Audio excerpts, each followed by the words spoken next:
And everyone knows it's been a long time since England won out here. How did it feel to finally get over the line? Yeah, amazing feeling. 10 runs has never felt so far away when I got out. I didn't want to come back into the dressing room and watch the TV on the delay, so yeah, awesome feeling.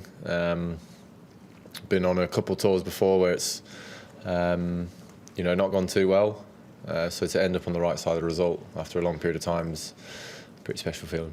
You're going to want to reflect with Joe about the two of you have chased it for a little while, and there's probably a few teammates along the way who've come and gone who haven't been here to see it with you. I'm sure later on tonight might be a few words spoken about it, but yeah, we at the end there when all the boys came out of the dressing room, had a little hug there, and we're like, finally we've won one. So yeah, good feeling.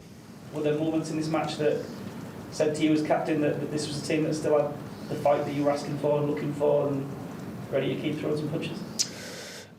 Yeah, look, the couple of days building up to this Test match was obviously a difficult one for us, and the way in which the sort of leadership group and myself, Baz, the other coaches and the senior players were able to try and keep as much focus as possible on the cricket that was coming up was very important. And once you do cross that line onto the field, you sort of put everything else to one side, and you obviously focus switches over to what you need to do. But so those moments where you're not on the field, that things can start fluttering around your head.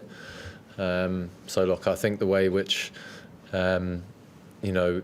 we were able to keep that focus as much as we possibly could on the cricket was very important as to why we ended up on the right side of the result. So yeah, interesting Test match to be a part of. Pretty tricky conditions throughout the whole game. So yeah, especially with the way that when you have a total on a pretty niggly wicket, you sort of know where you need to be, and there was only one way of going about chasing that tally down, which was to go out there and try and put the pressure on from ball one, to be honest. And then that opening partnership was very, very impressive and was a huge reason as to why we were able to chase a pretty tricky run chase down. One two-day finish is unusual in a series. Two-day finishes is highly unusual. Do you feel like, as a big supporter of Test cricket, is that ultimately good news for the game that things happen, or do you look at it and think probably not as robust as it could be? Yeah, I don't think. Look, when you go out there and you're faced with conditions, you've got to crack on and deal with it. But being brutally honest, that's not really what you want. Boxing Day Test match, you don't want a game finishing less than 2 days. Not ideal, but can't change it once you start the game, and you just got to play what's in front of you. But yeah, I'm pretty sure if that was somewhere else in the world, everything would be hell on. Yeah, not the best thing for games that should be played over 5 days, but we played a type of cricket that ended up getting the job done. Okay, we'll go to Will on our right, and then Chris, and then Dan. I'd like to ask about broadcast promotions number 3. Whose idea was that? When was it conceived? Yeah, it was something. Even when we came off, I think when we were still bowling, we were sort of discussing around. When we do come to bat, what do we think we should try and do? It was a bit of a dumb moment from me, to be honest, because I was like, oh well, if Gus has got a bad, leg, why don't we send him up as 3? And then I realised after about 15 minutes that we can't bat till 8 anyway because he's been off the field. So that quickly went out the window. But look, that wicket was very tricky, especially with a newer ball. And yeah, the top order from both teams were sort of struggling to find a way to consistently be able to, score runs or feel any fluency. So yeah, we went with an idea of sending someone who's got talent with the bat and a very good eye for hitting the ball, that even if he gets a quick 20, quick 30, that's massive in a very small run chase. Unfortunately, it didn't quite come off for us, but even the 15, 20 minutes that he spent out there, I think made it a little bit easier for Beth to come in and build the innings that he did. But yeah, that opening partnership between Beth and between Zach and Ducky was a huge reason as to why we chased that total down. You got two unbelievable players throughout both teams there who, found it tough. So I think that says a lot about the conditions that we're faced with. You mentioned Ben there. He had quite a tricky week, not outside noise, but to play that innings. It was pretty brave innings with a few Eve, but it was quite helpful.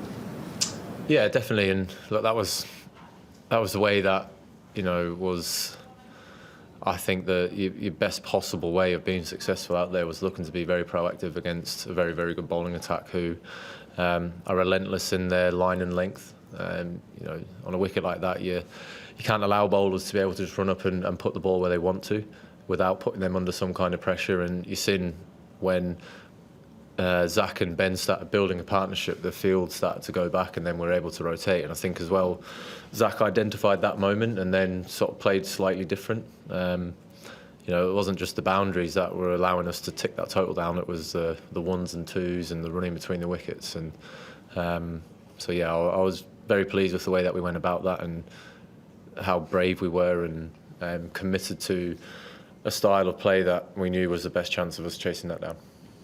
Okay, we'll go Chris and then Dan. Go ahead, Chris. You guys have knocked off some chasers during your time as captain.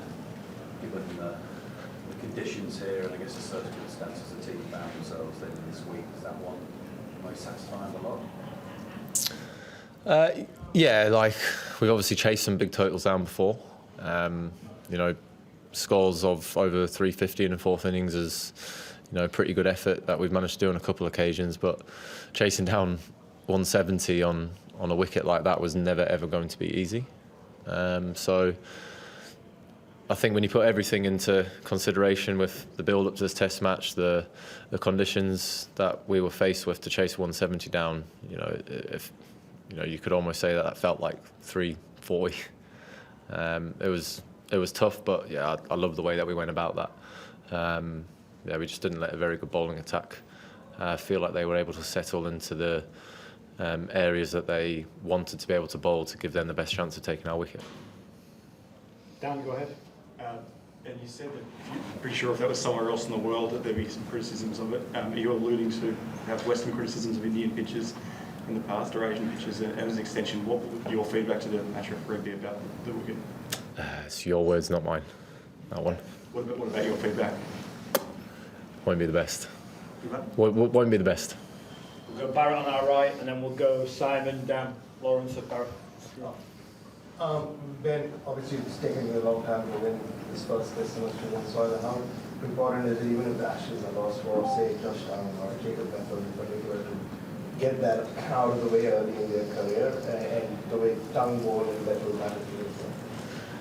Yeah, I think it will mean a hell of a lot to everyone. You've got people at different parts of their careers in international cricket where it's some of their first experience of being in Australia, and then you got me and Joe who've came here a few times and been on the wrong end of the result quite a few times. But I think we will all share that same satisfaction of winning a game out here and adding to it that it was a Boxing Day Test match, which is a very, very big sporting event that we're lucky enough to be able to play in. So there'll be all different types of emotions, I think, associated with this victory. Look, we're obviously very proud and buzzing that we've managed to get this. So And just on that, there's been a lot made about not having a first-class 100, and you guys really trust him to bat the way he did in that run chase. Like, how impressed were you, man?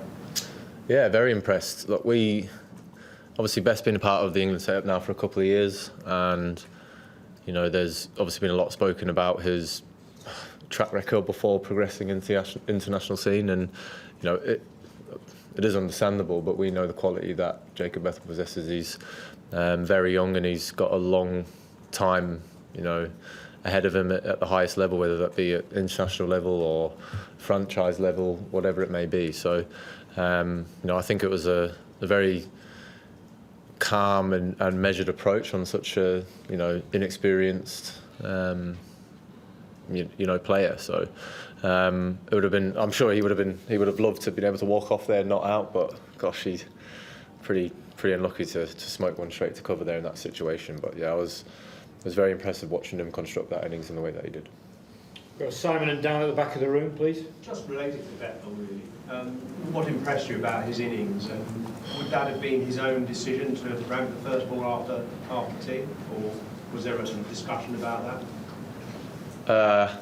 Well, I definitely didn't tell him to do it because I can't play that shot. So, I think when obviously Alex Carey's been phenomenal behind the stumps for Australia, and then you have to, find a different mode of scoring when the keeper does come up to the stumps. When he's back, that's when we look to get down the wicket and maybe stand outside of our crease. Then when he comes up, you feel like there's a few more dismissals in play.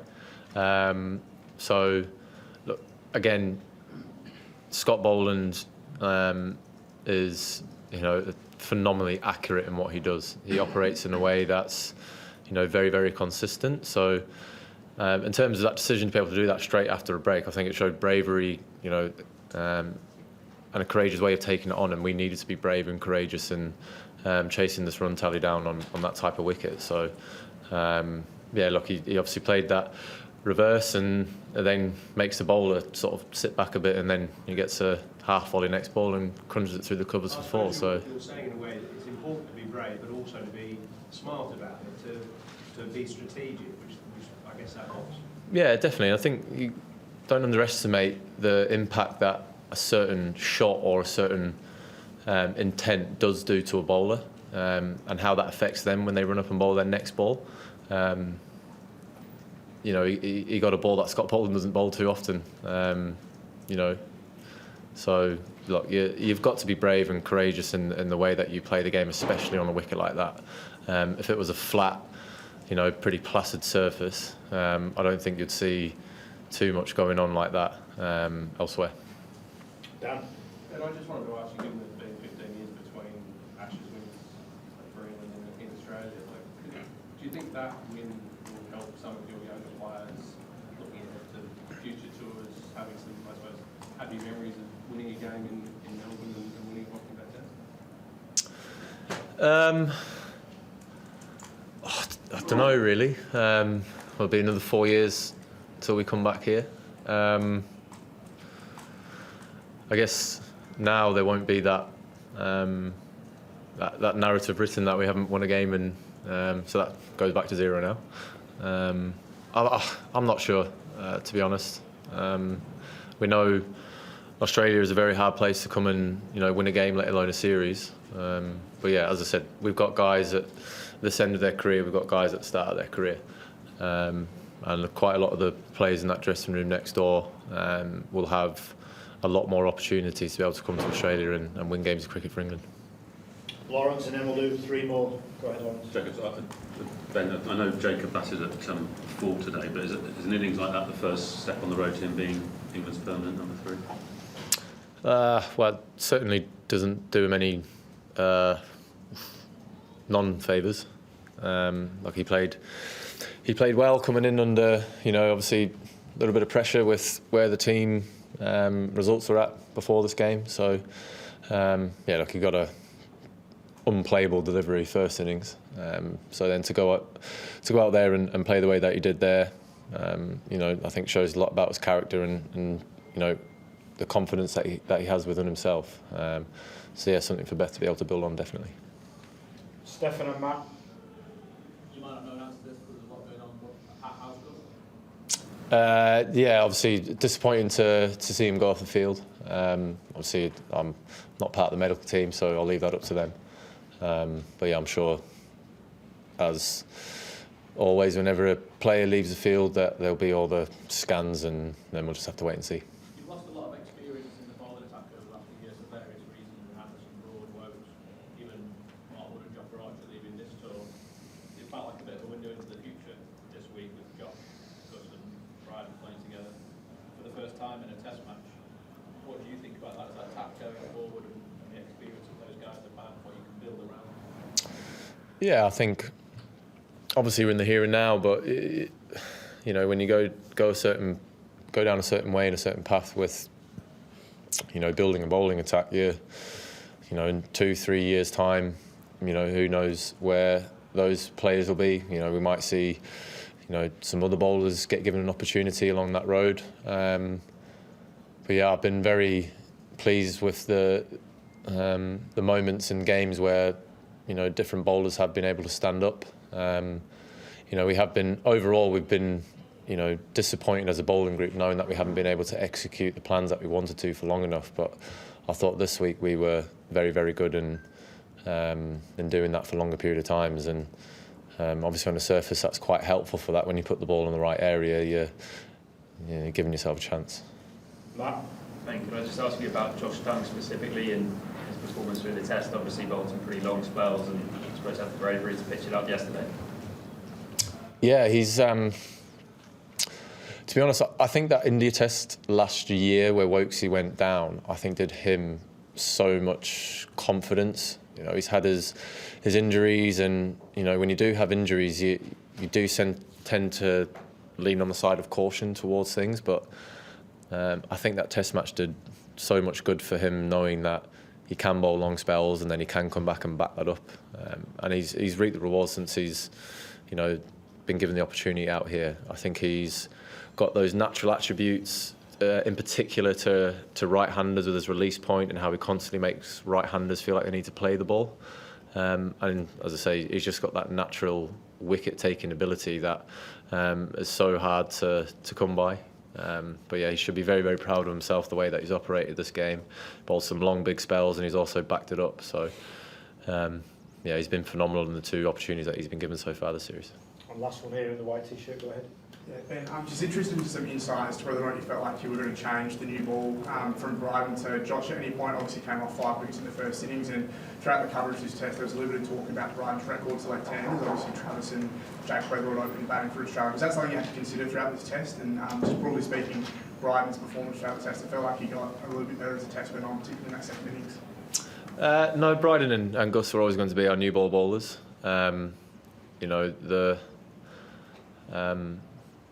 Gus's accuracy is, one of his biggest traits, and I think it was. We noticed with Bryden. I think you probably noticed how much he stayed over the wicket this game compared to the other ones, and yeah, just being pretty clear to Bryden about what plans that we want him to run up and try and execute, but also understanding that executing plans can be a lot harder than how you say it or think in your head. But in moments when he got given the ball, this game in particular, I thought he was awesome. When he gets into a spell and everything's flowing good and he's got good rhythm, he's proper. And he's someone that I know that wherever the game's going, however many overs he's bowled or whatever it may be, he's just going to keep running in and trying to give his absolute best for the team and the shirt. So yeah, look, he's someone who takes wickets as well, and you need 20 wickets to win a test match. Ali, quick one, then we're done. Ben, we obviously saw you Christmas Eve. It looked like there's 3-0 down, there's a lot of stuff going on off the field. It looked like you're sort of carrying the weight of the world on your shoulders a bit. Just wondering what this win has done for you personally. Christmas Eve is always stressful because my wife absolutely loves Christmas, and I just have to say yes to whatever she says. So yeah, look, this win does mean a lot. Been over here a few times and not managed to get a win. But there's also that same thing where before this game started, we knew what we wanted to achieve out of these 2 games. So we're not going to let the feeling of this victory flow on further than it needs to. We've obviously got a few more days to rest and recover before we start again at Sydney. But we'll be going into Sydney with the exact same mindset that we had towards this game, which is to win another game of cricket in Australia. Okay, thank you. Cheers. Thanks.